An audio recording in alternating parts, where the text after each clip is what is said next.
नमस्कार दोस्तों, आज मेरे साथ बात करने के लिए उधम सिंह, जो पिछले 11 सालों से जेल में थे और काफ़ी लंबे समय से जुर्म के साथ जुड़े हुए थे।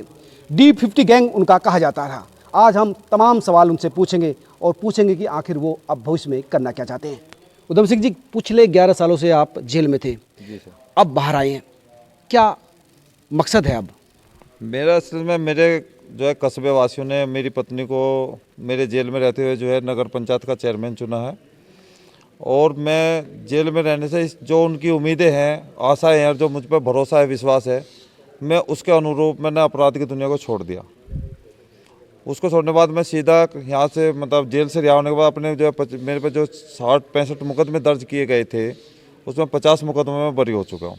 और मैं अपने कस्बे की सेवा करने के लिए इतना दृढ़ संकल्प लिया हुआ हूँ कि मैंने सारा अपराध की दुनिया को छोड़ के और मैं अपने कस्बे की सेवा करूँगा। किस तरह से करेंगे? क्या राजनीतिक पार्टी ज्वाइन करेंगे? जो पिछले दिनों चर्चा हुई थी कि आप बीजेपी ज्वाइन करने वाले हैं। बीजेपी में तो हम हैं ही। 2 साल पहले मेरी पत्नी को जो है दिल्ली में पूरे जो है इंडिया लेवल पे जो महिला प्रकोष्ठ के उपाध्यक्ष हैं, उन्होंने जो है उज्ज्वला जी है, उन्होंने जो है सदस्यता दी। अच्छा, वो आपकी पत्नी सदस्य हैं बीजेपी के? 2 साल से। तो बीजेपी के तो हम हैं ही। अच्छा जी सर। आप कैसे करेंगे? आपका राजनीतिक मतलब राजनीतिक जीवन शुरू करेंगे या कैसे करेंगे? चुनाव लड़ेंगे या किस तरह से सामाजिक जीवन कैसे जिएंगे? मुझे कोई चुनाव नहीं लड़ना है। मेरी पत्नी ऑलरेडी जो है नगर पंचायत के चेयरमैन है। मुझे कस्बे की सेवा करनी है। जो आशा, उम्मीद और विश्वास हम पे जताया था और जेल में रहते मतलब मेरी पत्नी को चेयरमैन बनाया, मैं उस पर खरा उतरना चाहता हूँ। मैं शर्मिंदगी से नहीं चाहता कि कस्बा करनावल वासियों का, मेरे बुजुर्गों का, मेरी माताएं बहनों का जो है शर्मिंदगी से सर झुके कि हमने चुनाव गलत किया था। तो मैं अपने उस पर ही जो है 65 मुकदमे आप बता रहे हैं, बड़ी संख्या होती है 65 मुकदमे। तो ये 65 मुकदमे कैसे हुए कि तो काफ़ी लंबा आपका अपराध से जुड़ा हुआ रहा? जी जी जी ऐसा है। सन जो है 78 में मेरे पापा जो आर्मी में थे, उनका मर्डर हो गया था। तो गांव के कुछ दबंग प्रवृत्ति के लोग थे जिन्होंने उनका मर्डर किया था, वो आर्मी में थे। मेरे बाबा जी भी आर्मी में थे। तो मेरा भी सपना था कि मैं आर्मी में ही जाऊं।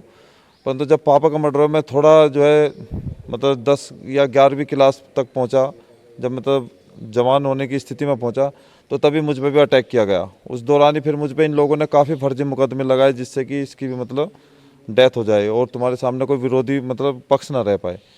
तो मुझ पर बहुत काफ़ी फर्जी मुकदमे लगे, और 1-2 जो है जैसे आमने सामने के, तो वही है बातें, कोई ऐसी ज़्यादा नहीं है। कुछ मुकदमे मेरे बरी हो गए, अगर मेरे पे सच्चे होते तो वो होता। तो अब कैसे करेंगे इन मुकदमों से? इन जो आपकी जो रंजिशें चल रही हैं, तो उनको लेकर फिर सामाजिक जीवन लेकर दोनों अंतर्द्वंद है, कैसे कैसे आप आगे बढ़ेंगे? मेरी अब किसी से कोई मतलब रंजिश नहीं है। मेरे सभी कंप्रोमाइज लोगों से हो चुके हैं, और सभी से मतलब जो है अच्छे समाज ने मेरे जो है अपने समाज ने यहाँ पे बैठा के सभी से जो है मतलब बिल्कुल मामला ख़त्म करा दिया। अब हमारे किसी से कोई भी द्वेष और कोई नहीं। मैं सिर्फ जो है समाज की सेवा करना, मतलब अपने गाँव कस्बे करनावल की सेवा करना चाहता हूँ।